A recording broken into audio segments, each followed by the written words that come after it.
importante que você tome certos cuidados para você poder chutar a sua bola e ela de fato entrar no gol. É importante que todos os elementos da frase temática sejam abordados na redação. Então, se a frase temática tem, sei lá, 7 palavras importantes, 5 palavras importantes, é fundamental que essas palavras apareçam no texto, justamente para você provar para o leitor, que no caso é o corretor, que você entendeu qual é o recorte temático. E é importante que você faça isso já na introdução. Já na introdução da sua redação, você dê conta de provar ao corretor que você está ciente do recorte proposto pela banca. Posso fazer ao longo da redação? Pode, mas não é de bom tom. Nem tudo aquilo que se pode fazer é de bom tom, tá? Isso não é de bom tom. O bom tom é apresentar logo nas 7 primeiras linhas iniciais do seu texto, conhecidas popularmente como introdução, tá? Então, num tema como a persistência da violência contra a mulher na sociedade brasileira, que foi um tema do Enem super popular, né, uma temática que vem crescendo aí ano após ano, a gente vem vendo o crescimento do movimento feminista, principalmente por conta das ações das redes sociais. Então essa é uma temática muito cara ao contexto brasileiro, sobretudo porque o Brasil amarga péssimos números de violência contra a mulher, né? Então acho que é importante ressaltar, até porque nós passamos pelo Dia Internacional da Mulher há pouco tempo. Então imaginemos que um aluno tenha feito uma redação sobre a persistência da violência na sociedade brasileira. Se um aluno escreve sobre a persistência da violência na sociedade, o aluno está tangenciando, porque não é sobre a persistência da violência na sociedade, é sobre a persistência da violência contra a mulher. Então o aluno só esqueceu desse detalhe, né? Detalhe que era sobre mulher, não era sobre alface, não era sobre chicória, não era sobre homem, era sobre mulher. E esse detalhe, que não é um detalhe, muda absolutamente toda a abordagem feita pelo aluno. A violência contra a mulher na sociedade brasileira. Se um aluno escreve sobre a violência contra a mulher, também está tangenciando, porque o tema não é sobre a violência em si, mas sobre um contexto em que ela já existia no passado e permanece existindo até o presente momento. Por isso que o Enem faz questão de dizer persistência. Uma coisa é a existência, você recorta no presente e observa. Outra coisa é a persistência, quer dizer, de algo que já aconteceu e que continua acontecendo. Se o aluno não trouxer essa noção de persistência, infelizmente ele também tangenciou. Persistência da violência contra a mulher. Faltou o elemento Brasil. Os temas do Enem, eles têm relevância nacional e, no caso esse, é muito claro em relação à nacionalidade. Persistência da violência doméstica na sociedade brasileira. O tema não é sobre violência doméstica apenas. O tema é sobre violência de uma maneira geral. Então, muitas vezes a violência que acontece contra a mulher acontece no ambiente doméstico? Sim, é verdade, os números mostram isso. As mulheres são violentadas principalmente por conhecidos dentro do ambiente familiar, por maridos, por cunhados, por filhos, por irmãos, pelo avô, né? Então, é verdade, muita violência contra a mulher acontece no ambiente doméstico, sim, mas a violência contra a mulher não está restrita ao ambiente doméstico. Ele acontece no ambiente de trabalho, ele acontece dentro do transporte público, ele acontece na rua. Então, era importante que o aluno entendesse toda a complexidade do tema, do contrário, ele ficaria restrito ao ambiente da casa e, consequentemente, também tangenciaria. Então, essas abordagens aqui, elas não levariam uma redação a tirar a nota 0, mas descontariam. E um texto que tangencia é um texto fadado a tirar entre 6 e 7, no caso, 600 e 700, já que o Enem é na base 1000, né? Olha esse segundo. O estigma associado às doenças mentais. Vamos imaginar que o aluno tenha feito a seguinte abordagem. A realidade das doenças mentais na sociedade brasileira. Não é essa a temática. O tema não é sobre a realidade das doenças, é sobre os estigmas associados a essas doenças. essa concepção de que uma pessoa que tem algum tipo de doença mental é uma incapaz, é uma maluca, é uma doida, é um doido varrido, vários preconceitos que as pessoas usam, né? Elas não admitem que pessoas que apresentam algum tipo de doença mental podem ser capazes, têm uma vida social ativa, podem se relacionar afetivamente, podem ocupar bons postos de trabalho. Se um aluno escreve sobre o estigma associado à depressão, também é uma abordagem restrita. O tema não é só sobre depressão. Eu sei, a depressão é uma doença super popular. E justamente por ser popular, é que o aluno deve ter escrito sobre ela. Mas o tema não é sobre depressão. O tema é sobre doenças mentais. Inclusive a depressão, mas não só a depressão. O estigma associado às doenças mentais, faltou o elemento Brasil, nesse caso. E, então, reparem aqui que são 3 recortes que não satisfazem aquilo que o Enem solicita. Se o aluno faz qualquer uma dessas abordagens, infelizmente, ele também corre um seríssimo risco de ser descontado. Por isso a importância de mencionar os elementos do tema logo na introdução, porque assim você já cumpre essa função e não causa a sensação no corretor de que você não entendeu o que era para fazer naquela temática, tá? Então, todos os elementos devem ser abordados. É interessante fazer essa apresentação logo na introdução. Acabei de comentar sobre isso. Então, sim, a introdução é o melhor lugar para apresentar essa temática de forma completa, certo? Para não deixar qualquer margem de dúvida. Caso você não saiba o significado de alguma palavra do tema, isso pode acontecer, busque o apoio nos textos de apoio, porque eles estão ali para apoiar, né? É isso. Os textos de apoio estão ali para te dar algum tipo de respaldo. Eles estão ali para, eventualmente, esclarecer alguma coisa que talvez não esteja tão clara assim, tá? Então, não fiquem tentando adivinhar e nem saiam como uma jamanta desgovernada lendo os textos de apoio sem prestar a devida atenção. Porque às vezes aquela palavrinha que você não captou na frase, você entende o espírito da coisa quando você faz a leitura do texto de apoio. Então, não ignorem a presença do texto de apoio e não confiem nas suas mentes, porque as nossas mentes nos traem, tá?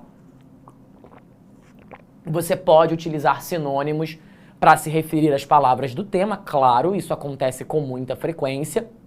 Os alunos sempre utilizam sinônimos quando eles já viram que já usaram a palavra presente, mas é natural também que você repita a palavra do tema. Então você não precisa ficar como uma topeira atômica furando o chão, buscando o sinônimo do pré-sal da Terra.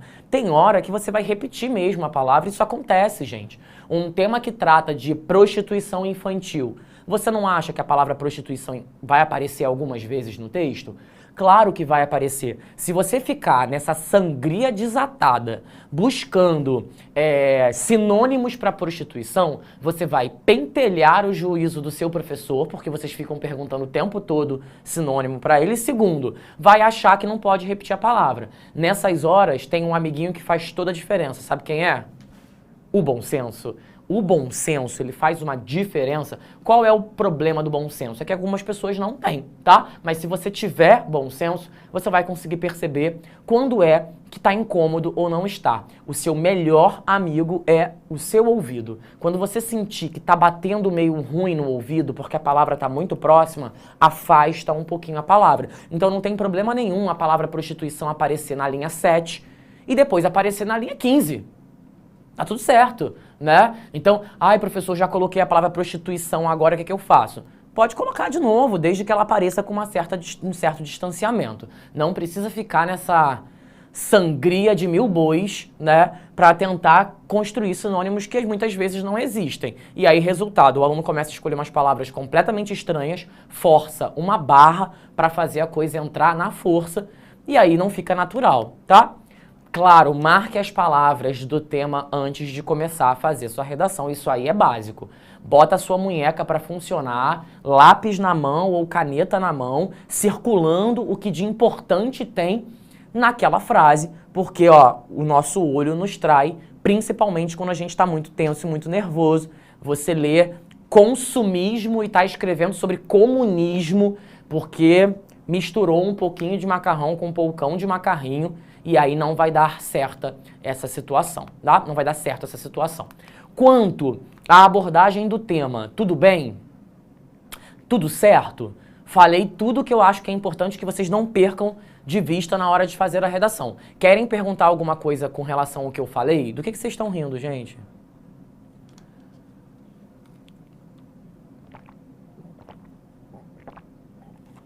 Eu nunca entendo quando eu olho pro chat e vejo um monte de gente falando kkk. Eu nunca sei se é pra mim, sobre mim, se sou eu. Eu sou uma piada pra vocês, é isso? Tá ok? Tudo ok? Vamos então? Vamos falar um pouquinho então sobre repertório sociocultural. A primeira etapa da competência 2 era o tema, né? A segunda etapa da competência 2 é o tal do repertório sociocultural, né? O que é o repertório sociocultural? Tudo o que você traz na sua bagagem ao longo da sua formação. Então, ao longo da sua existência como ser humano e como estudante, você vai coletando informações. Filmes, séries, filósofos, jornalistas, médicos, repórteres, uma infinidade. Só que tem gente que tem uma bagagem, assim, enorme, né? Uma mochila gigantesca. Pessoas que gostam de ler, pessoas que gostam de ver filmes, pessoas que gostam de anotar aquilo que aprendem. Então essa pessoa tem uma bagagem enorme, essa pessoa não costuma ter trabalho na hora de pensar num repertório. E tem gente que tem uma nécessaire, né? Gosta de ler? Não. Gosta de ver filme? Não. Gosta de ver série? Não. Lê alguma coisa nas redes sociais? Não.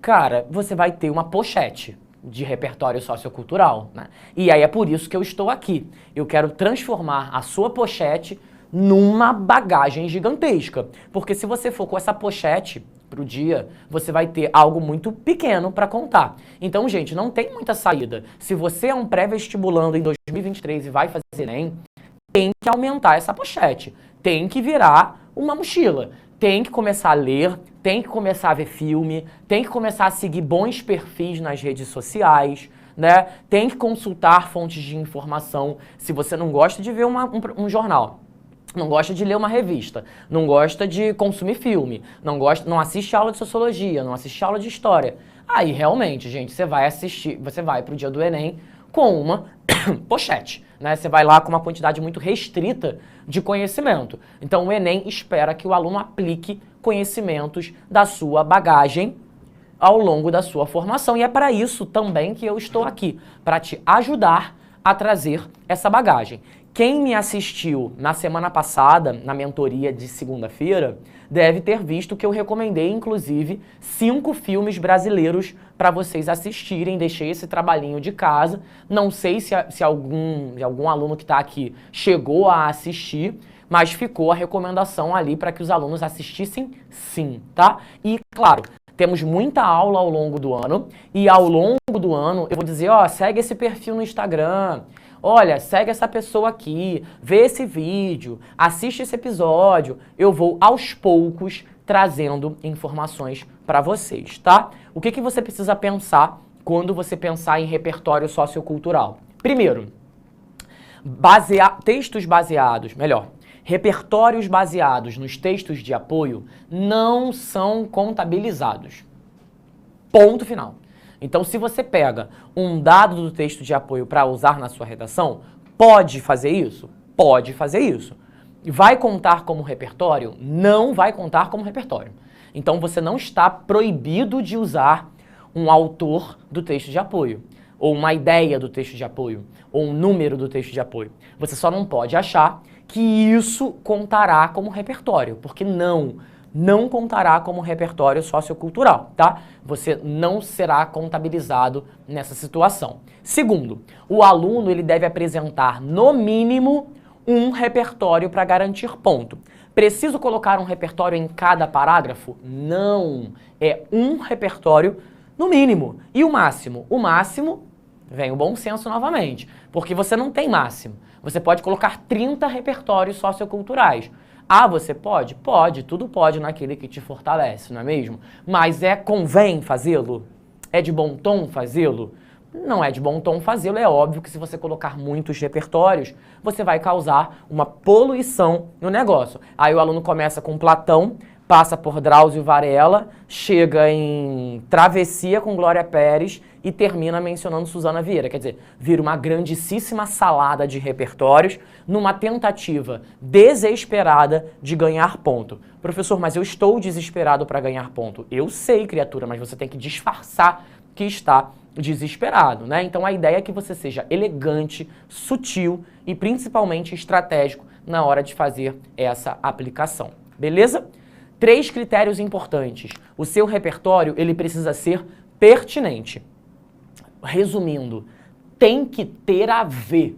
Não adianta pegar a liquidez de Bauman, não adianta pegar um artigo X da Constituição, um conceito freudiano, a Revolução Industrial, o rodoviarismo de Juscelino Kubitschek e enfiar em qualquer tema desesperadamente.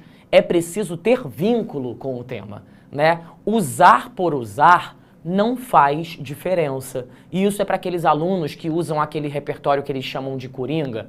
Não, porque eu tenho um repertório, professor, que cabe em tudo. Tudo, tudo. Aí eu passo um tema para ele, ele usa, eu falo, olha, aqui não coube. Ficou forçado. Porque caber não é só escrever. Professor, mas eu fiz, olha aqui, fiz a minha redação, botei Revolução Industrial, tá tudo a ver.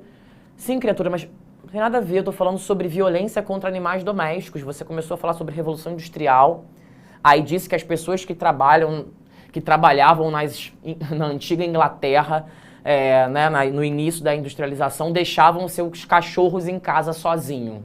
Tá vendo, professor? Tem tudo a ver, ó. Deixava o cachorro em casa sozinho, violência contra... Aí o cara começa a fazer umas conexões que claramente ele próprio não acha que faz sentido, mas ele quer se convencer de que faz. Né? Tá vendo? Ó, a pessoa saía, ia trabalhar na Revolução Industrial, o cachorro ficava em casa. @LuisaMel corre aqui. Então, não forcem a barra. A gente percebe que o seu sovaco tá suando para você tentar fazer aquela coisa caber. Aí você pega um hipopótamo e tenta fazê-lo passar por um buraco de uma agulha e tá todo mundo vendo que ele não tá cabendo e você tá forçando a barra, tá bom? Deixa eu molhar as palavras aqui.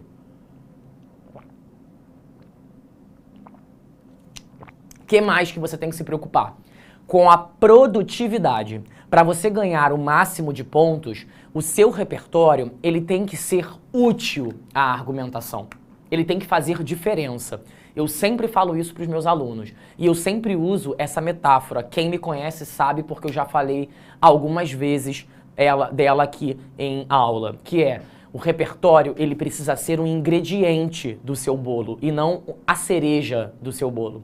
E qual a diferença entre ser um ingrediente e ser a cereja? É que a cereja é um adendo, é um apêndice. Sabe o apêndice? Aquele órgãozinho que nasce na ponta do intestino grosso que não serve para nada, inclusive eu já tirei o meu, ele não pode ser um apêndice. Ele tem que ser um ingrediente de tal maneira que quando você retirar esse repertório, ele cause algum efeito negativo. Muitas vezes, o aluno usa o repertório como um simples detalhe, né? Não faz qualquer diferença. Tirou, você come o bolo normalmente. Então, seu repertório ele tem que ser o açúcar desse bolo. Ele tem que causar um efeito, um gosto. Se ele for um ingrediente, quando você tira esse ingrediente, esse bolo tem que ficar ruim. Tem que ficar um gosto amargo na sua boca. E nós vamos ver, porque a gente ainda vai ter aula só de repertório sociocultural ao longo do ano. E tem que ser legitimado. Não pode ser algo, assim, não pode ser algo aleatório. Ele tem que ter um respaldo nas áreas do conhecimento. É como se fosse um carimbo que o Enem dá para dizer assim, ó, isso serve, carimbei, isso não serve, aí você não carimba. Então, legitimado é quando o Enem vem e diz assim, isso serve e carimba. Agora o aluno fica se perguntando, como é que eu vou saber o que serve, o que é legítimo e o que não é legítimo para o Enem? E se eu colocar uma reportagem e não acharem que é legítimo, aí vou perder ponto? Para isso, para resolver seus problemas, eu trouxe a lista do que o Enem vai contar como legítimo e o que ele não vai contar como legítimo. Vamos dar uma olhada em quais são os repertórios legítimos. Aquele que você pode levar para a redação, que a gente sabe que vai contar. Eu não estou dizendo que você vai tirar nota máxima, não é isso que eu estou dizendo. Estou dizendo que o Enem vai considerar como um repertório possível, tá? Porque se ele não for legítimo, aí eles não vão nem considerar como um repertório possível. Se ele for legítimo, sua redação é passível de uma nota máxima. Agora, se ele não for legítimo, aí realmente não tem como tirar a nota máxima de forma alguma, tá? Ó, o que é legítimo? Referência a áreas do conhecimento. Sociologia, filosofia, literatura, poetas, nomes de autores, educação, direito, legislação, medicina, linguística. Então, áreas do conhecimento construídas pelo homem. Olha o aluno. Ele mencionou, por exemplo, o que se chamava Lei Rouanet, né? Uma lei, inclusive, super polêmica, motivo de várias disputas políticas entre o setor político e o setor artístico. Se o aluno menciona a Lei Rouanet, bom, a Lei Rouanet está dentro de legislação. É legítimo. Legislação é uma área do saber. O Enem contabiliza. Referência a um estudo ou a um produto resultante de uma área do conhecimento. Livro, peças, obras, filmes, esculturas, músicas, estudos, pesquisas, tudo isso também conta como repertório legítimo. Se eu cesse você, daria um print aqui. Eu vou até me afastar um pouquinho, porque eu acho importante que vocês guardem isso na agendinha ali, para poder consultar, inclusive saber se o que você quer usar na sua redação conta ou não conta como um repertório possível, tá? Então, print time. Fui? Olha o exemplo que eu coloquei. No filme O Mágico de Oz, o mágico tem uma utopia de construir uma máquina cinematográfica mesmo com poucos recursos. O Mágico de Oz é um filme, aliás, é um clássico, não sei se vocês conhecem a obra, mas é um filme e por ser um filme, obviamente contaria como um repertório sociocultural, tá? Perfeitamente possível de aparecer numa redação. O que mais que é possível? Referência a personalidades, celebridades, figuras e personagens ligados a uma área do conhecimento, tá? Ah, David, usei uma celebridade, uma blogueira da minha cidade, você disse que celebridade contava, daí eu usei uma celebridade da minha rua, né, que tá explodindo aí no TikTok. Não, é uma celebridade ligada a uma área do conhecimento. O aluno aqui usa, por exemplo, o Drauzio Varela. Cara, o Drauzio Varela é uma celebridade? Certamente. Eu imagino que todos que estão aqui conhecem o Drauzio Varela, aquele queridão, né? Mas o Drauzio, para além de ser um excelente médico, o Drauzio, ele também é muito conhecido, né? Muito popular. Tá no Fantástico, tá no É de Casa, tá no Encontro, tá na TV, tá no YouTube. Então, ele é popular, ele é uma personalidade, mas ele tá vinculado à área médica. Aliás, o Drauzio Varela foi uma figura super importante na época da Covid-19, já trabalhou no famigerado presídio conhecido como Carandiru, faz um trabalho incrível, né? Fez um trabalho incrível. E, enfim, é uma pessoa que eu considero como admirável e acho super pertinente de trazer para uma redação, tá? Referência aos meios de comunicação. Facebook, Portal G1, Revista Isto É, Band News, SBT, Tribuna da Bahia, Gazeta do Povo, Metro News, Estado de Minas, Diário Catarinense, Gazeta de Alagoas, Diário do Pará. E aí, é claro, gente, tem um bocado de gente me assistindo aqui hoje do Brasil inteiro, do Pará, do Maranhão, da Paraíba, de Minas, do Amazonas, de Rondônia. E aí você pode usar o meio de comunicação da sua cidade. Aqui aparecem alguns, né? Aparece Minas, aparece Pará, aparece Alagoas, aparece Bahia. Você não é obrigado a usar meios de comunicação do Sudeste, tá? Eu sou daqui, então é natural que eu use jornais daqui, do Rio de Janeiro, que é de onde eu falo. Mas se você fala de um outro estado, você pode usar os jornais do seu estado e não tem absolutamente nenhum problema. De acordo com o portal de notícias UOL, a região Sudeste lidera o número de salas de cinema. Então aqui o aluno usa o portal UOL. E aí pode ser um meio de comunicação físico mesmo e pode ser um meio de comunicação virtual. Não tem absolutamente nenhum problema, tá? Então tem que ser legítimo. Quem vai de print agora? Vamos lá. Passando. Outra preocupação importante. David, posso inventar repertório? Entra ano e sai ano, essa pergunta é feita. Aliás, as duas perguntas que mais me fazem enquanto professor é: posso usar modelos prontos? Pergunta número 1. Segunda pergunta: posso inventar um repertório? Poder você pode, mas você confia? Convém inventar um repertório? Porque eu sou professor, eu nunca vou dizer para o meu aluno inventar um repertório porque eu tenho um compromisso ético com a educação, né? Eu sou um educador, acima de tudo. Mas se você quiser inventar, fica por sua conta e risco. Ah, um filósofo da Guatemala, em 1940, disse que... Cara, David, menti e consegui enganar o corretor. Parabéns. É só o que eu posso lhe dizer. Né? Assim, eu não tenho mais nada a lhe dizer que não seja parabéns. Sinal que você fez uma mentira bem construída. Agora, é claro que essa mentira, uma vez mal construída, e se o corretor cogita que você está inventando, né, fazendo a linha aí Manuel Carlos e criando a sua própria novela, claro que você pode ser descontado pela invenção. Aí fica a seu critério. Quero ir ou não quero ir, né? Quero inventar e correr o risco. Eu tô dizendo isso porque volta e meia os alunos me procuram para dizer assim, ó, professor, não, porque aqui eu inventei e deram ponto, o senhor disse que não era para inventar. Claro que não é para inventar, né? Mas é óbvio também que se você inventar e passar, aí passou. O que posso eu fazer se não lhe dar os parabéns por ser um excelente mentiroso, né? Aí fica a seu critério. Agora, o que não pode é me procurar no ano que vem, em 2024, montado num dragão, emputecido com a vida, porque criou, inventou um negócio e foi descontado, né? Sim, mas eu disse que não era para inventar, certo? Então, sabe aquele do ninguém solta a mão de ninguém? Eu já soltei logo. Vai inventar, vai sozinho, caminhe pelo vale da sombra da morte e faz o teu nome, tá? Eu só assino embaixo quando o aluno tá ali fiel ao que eu falo. Se ele foi em outra direção, aí realmente espero que tudo te dê certo, né? Às vezes 1000 cairão à sua direita, 1000 cairão à sua esquerda e você não será atacado. Mas às vezes é você quem cai e aí acha que está arrasando e acaba sendo arrasado, não é mesmo? Perguntas. Júlia, boa noite, professor. Pode repetir para quê? Já fiz uma redação e coloquei esse termo no primeiro parágrafo e no último, mas o corretor não deu ponto por isso.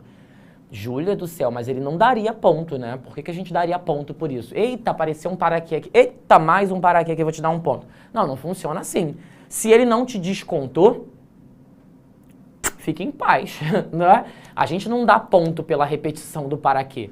A gente não tira. Mas não se dá ponto por isso daí, tá? Júlia Abrão.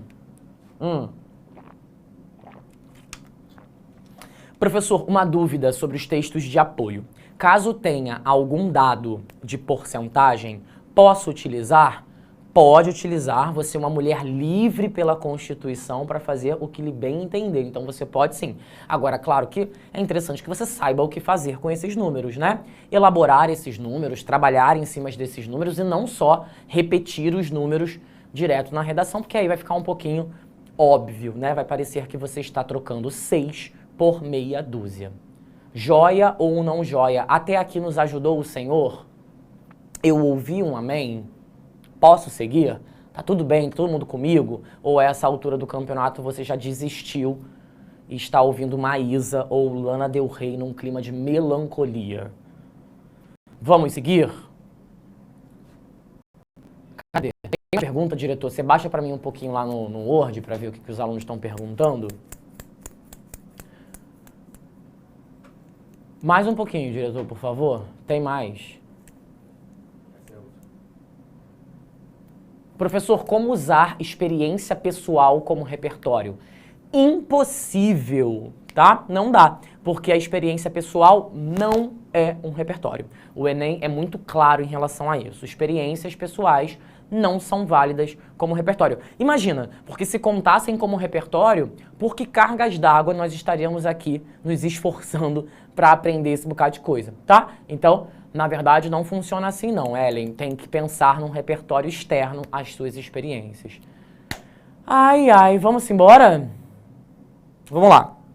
Vamos dar uma lidinha o quê? Esqueminha do sucesso só para quem curte o desvio. Ó, fiz um esqueminha aqui para você printar no final, para você ver se está funcionando ou se não está funcionando o seu repertório. É como se fosse um algoritmo que você vai fazer, vai pegar, vai espetar na sua cabeça, vai clicar, ponto .exe para rodar isso daí, tu fazer acontecer esse negócio. Perguntas que você tem que se fazer quando você estiver em dúvida de: ó, meu Deus, será que esse repertório está funcionando? Primeira coisa que você tem que se perguntar, ele está no texto de apoio? Se ele tiver no texto de apoio, Bino, foge que é cilada. Ele não tem que estar nos textos de apoio. Agora, se ele não tiver no texto de apoio, segue o baile, tá? Continua. Não está no texto de apoio, faz uma segunda pergunta para você. Ele é legitimado pelas áreas do conhecimento? Ele está lá naquela lista que eu acabei de mostrar? Se ele se ele não for legitimado, temos um problema, porque ele precisa ser legitimado. Agora, sim, se ele for legitimado, segue o baile, continua. Mais uma pergunta que você tem que se fazer. Ele é pertinente ao tema? Tem a ver com o que eu estou falando? Ou eu estou enfiando uma goela abaixo ali, uma revolução industrial? Se ele não for pertinente ao tema, temos um problema. Mas se ele for pertinente ao tema, segue o baile. Ele é associado às ideias do texto? Ele faz a diferença? Ele é a cereja do bolo ou ele é o ingrediente do bolo? Se ele não estiver fazendo diferença, temos um problema. Diretor, você tira para mim a tarjazinha aqui de baixo, por favor? Agora, se ele estiver associado e fizer a diferença, aí você brilhou, tá? Aí você brilhou. Os 200 pontos estão aqui, nesse gurizinho que tá todo felizinho, tá? E aqui? Aí aqui são as notas mais baixas, 160, 120, 80 e por aí vai, tá? Então, o esquema é vir percorrendo assim, ó, daqui puxou pra cá, daqui puxou pra cá, daqui puxou pra cá, daqui puxou pra cá. Então, você tem que ir respondendo assim. Fez sentido esse esquema do sucesso que você tem que percorrer? Perguntinhas que você tem que jogar pra si, pra ver, é como um ISO 9001, sabe? Fazer um teste de qualidade nesse negócio aqui. Hoje eu estou trabalhando com didatismo, eu trabalho com coisas didáticas, eu trabalho com emoticon, é pós-moderna essa aula, tá? Quem for de print, que vá de print. Printa esse negócio porque me deu um trabalho do cão colocar a animação em cada negocinho desse, valoriza a vida do professor, porque não tá fácil. Vou passar. Vamos dar uma olhadinha agora num parágrafo que usa repertório para ver se funciona ou não. Ó, situação dos povos indígenas na sociedade brasileira. O aluno fala assim: o indígena ainda sofre pelo preconceito manifestado por muitas pessoas. O Dia do Indígena nas escolas é apenas uma forma de cumprir protocolo, sem nenhum real comprometimento. Esse dia demonstra o que acontece todos os dias na sociedade. O indígena é renegado a um espaço de invisibilidade, nutrida pela falta de conhecimento da população acerca da importância desse povo. Alfonso Ruiz Soto diz que não basta ser tolerante em um certo momento. Do que a humanidade precisa é de uma cultura da tolerância.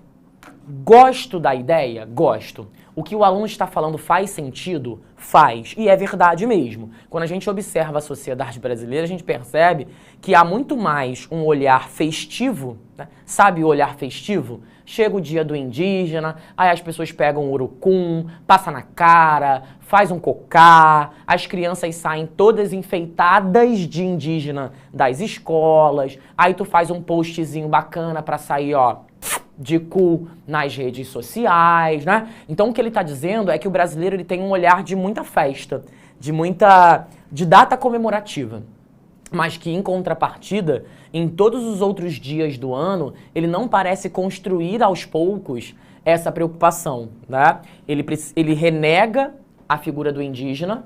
Então quando a gente vai falar sobre reforma agrária, né, distribuição de terras para os indígenas, consumo de produtos de indígenas, cultura indígena, a gente ignora. Mas no dia do índio, que hoje a gente não chama mais assim, a gente chama, né, do dia do indígena, aí há esse olhar que muitas vezes é um olhar super estigmatizado, e estereotipado, né? Do carnaval, do cara que se vestiu de indígena e vai fazer a dança da chuva como o cacique cobra coral. Então, esse estigma, né, e tudo mais, eu acho que faz absoluto sentido.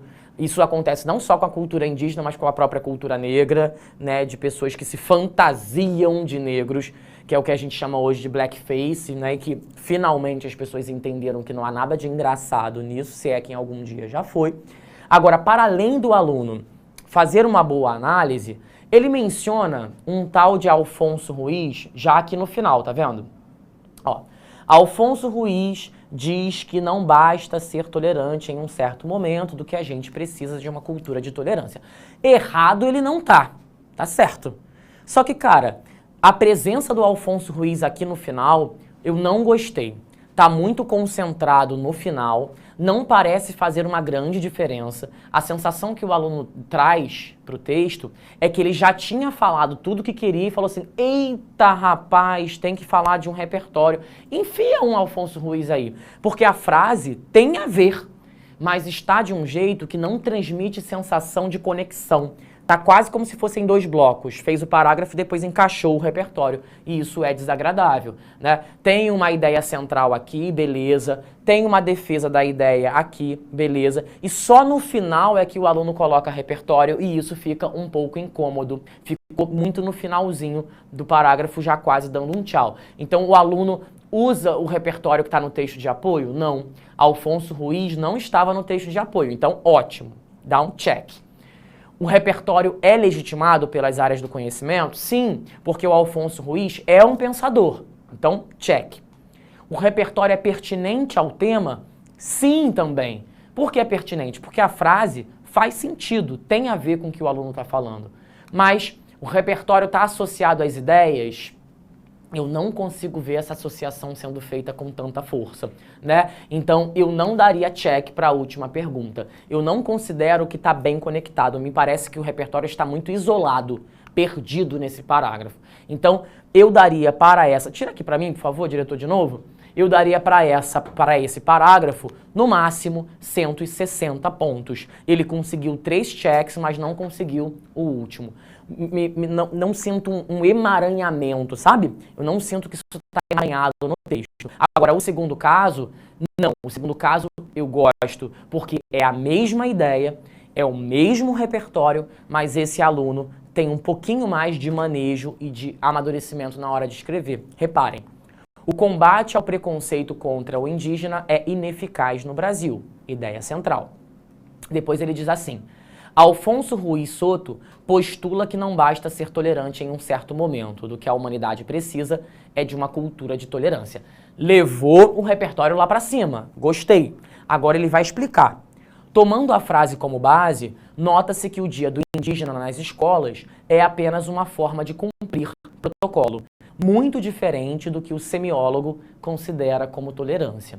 Nos 364 dias do ano, a presença indígena em solo brasileiro é ignorada, o que demonstra que os brasileiros apresentam um olhar festivo em relação ao indígena. Uma explicação super redonda, super coerente, né? Tem tudo a ver. Criar uma cultura de tolerância não pode se resumir a um dia. Tem que ser construída de pouquinho em pouquinho, homeopaticamente, nas pequenas e nas grandes ações diárias. E aí, não satisfeito em já estar muito bom, o aluno ainda retoma o repertório. Ó, a cultura de tolerância, mencionada por Soto, denuncia justamente a preocupação a longo prazo que tanto nos falta. Então, ele, além de mencionar lá em cima e explicar, ele ainda retoma o Alfonso Ruiz ao final do seu parágrafo. Então, o repertório está nos textos de apoio? Não. Então, check.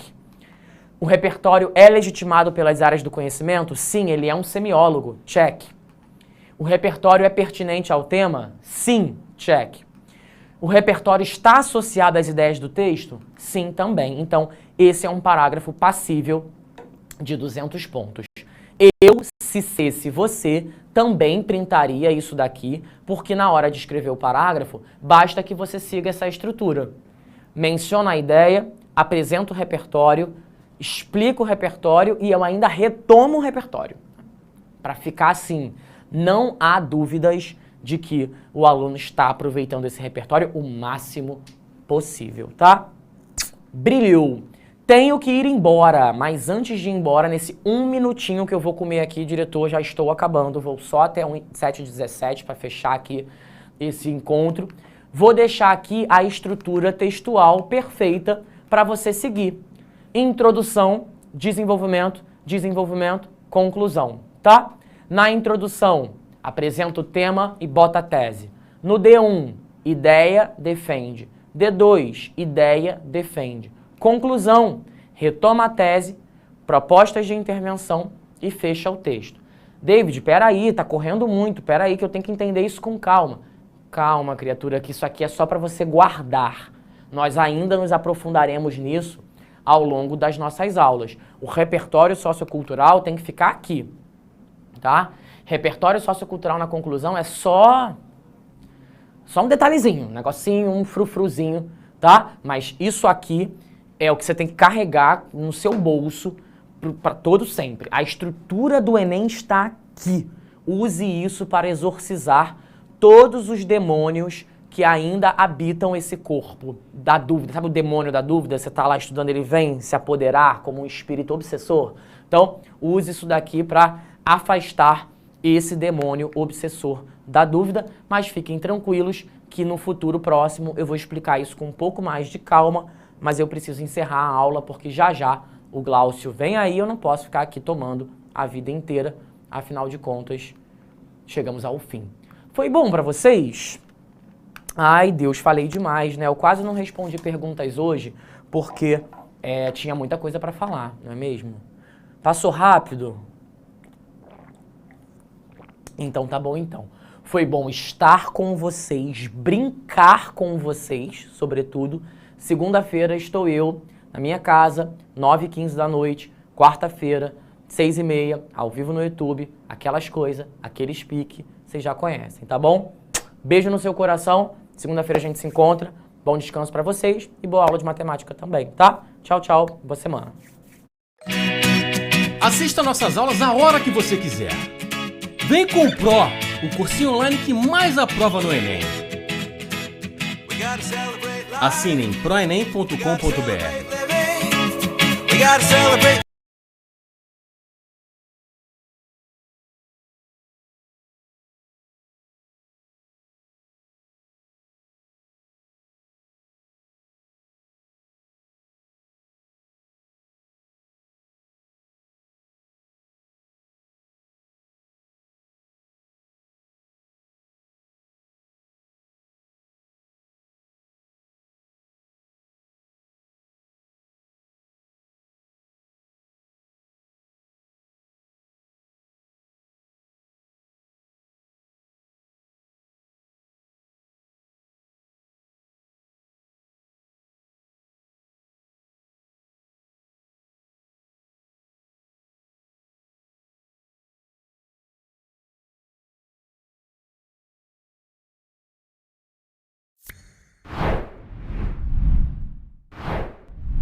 E estamos ao vivo, estamos online.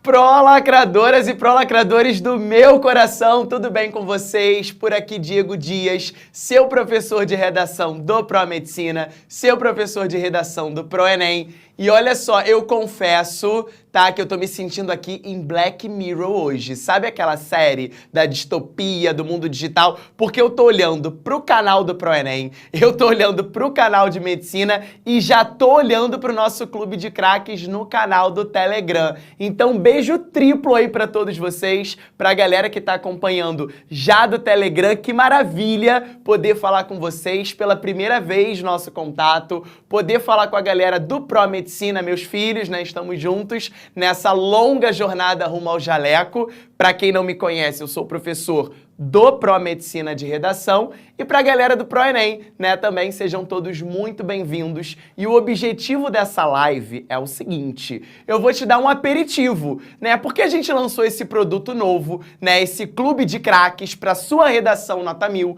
Então hoje eu vou falar um pouquinho desse produto, mas mais do que isso, mais do que explicar para você o que é essa inovação, a gente vai falar muito sobre uma técnica que eu costumo chamar, a galera do ProMedicina já conhece, que eu chamo de 10 passos para o 1000. Então vou te dar um gostinho do que muito a gente vai fazer nesse clube de craques. Mas só para você ter uma ideia, nós tivemos exatamente essa motivação em criar um grupo de Telegram, em criar um curso específico de redação para você, primeiro, que ainda está perdido. Para você que está perdido, saber que ainda dá tempo. Poxa, você não faz redação há bastante tempo, ou tá fazendo redação e ainda tá naqueles 600, 700 e pouco. Então a gente vai te mostrar que ainda dá tempo de sobra pra gente chegar a uma nota de excelência. E esse grupo também é motivado para você que já está no 920, no 960, querendo ultrapassar a barreira do 880, pra gente te mostrar o que tá faltando, a cereja do bolo, para você chegar à nota 1000. Então esse grupo é muito democrático, é uma construção colaborativa para o seu sucesso de redação no Enem 2022. Então eu vou explicar para você esse produto, mas antes disso, eu vou te mostrar uma técnica que dá certo independentemente do tema. E essa técnica a gente vai trabalhar demais ao longo desse processo. Não adianta eu chegar aqui e só falar para você que produto é esse sem te mostrar, sem te dar um gostinho do sucesso, né? Então vocês vão entender agora o que eu chamo de técnica 10 passos para o 1000. Pra galera que já tá aí me acompanhando no Telegram, já me espera que já eu vou conversar mais com vocês, porque já tem gente no nosso clube, tá? E pra você que ainda não assinou, você tá esperando o quê? Porque eu vou sair daqui, tirar meu look, já vou botar meu outro look, tá? Pra ir pro Telegram, porque a gente vai conversar muito sobre esses 10 passos para o 1000. É um sequenciamento para você entender que a redação do Enem existe ali um critério, né? Existem 5 competências de correção, né? Para chegar a essa nota, esse tão sonhado 1000. E a gente precisa estar enquadradinho, lado a lado com a banca da FGV, que é a tua corretora da sua prova, para você lacrar nessa redação. E o primeiro passo está na leitura do tema. A gente fica tão ansioso, né? Para saber qual vai ser o tema de redação do Enem. E a gente acaba esquecendo de, na hora da prova, saber ler esse tema. Então vou pegar aqui um exemplo de um dos temas que eu mais curti, tá? Que foi exatamente o tema do Enem de 2020, tema muito recente, o estigma associado às doenças mentais na sociedade brasileira. Para qualquer tema a que você tiver submetido, você precisa entender que esse tema tem 3 informações essenciais para o seu processo argumentativo. O primeiro é localizar algo relacionado ao contexto nacional. Brasil, sociedade brasileira, contexto nacional. Você vai entender com a gente nesse grupo de Telegram que toda vez que eu olho para uma redação modelo Enem, o Brasil é o contexto. Um problema nacional é o contexto dessa redação. Em seguida, a gente vai olhar para o assunto, o panorama, o cenário dessa redação, que em 2020 foram as doenças mentais. Se a gente fala em 2021, foi o registro civil, né? A ausência do registro civil, pessoas que não têm documentos basilares, como, por exemplo, uma certidão de nascimento. Só que o terceiro e mais importante elemento dessa frase tema, cara, bota aí, 60% dos candidatos negligenciam, que é o que a gente trabalha demais no Clube dos Craques, que é exatamente um norteador temático. Aquilo que vai te direcionar rumo ao sucesso. Que nesse caso de 2020 era a palavra estigma. Então, um dos trabalhos que a gente vai fazer com você ao longo desse processo é exatamente pensar em palavras direcionadoras para a sua argumentação. Caminhos, diretrizes, itinerários, desafios, estigma, invisibilidade, cidadania, que são palavras consideradas chave para o processo. Então, o primeiro passo que a gente vai fazer todos os dias nesse grupo de Telegram é o entendimento completo dessa frase tema para a gente chegar aos 10 passos para o 1000. Já prepara aí um flashcard e coloca para mim, ó, 1, 2, 3, 4, 5, 6, 7, 8, 9, 10, porque você vai entender a partir de hoje que uma redação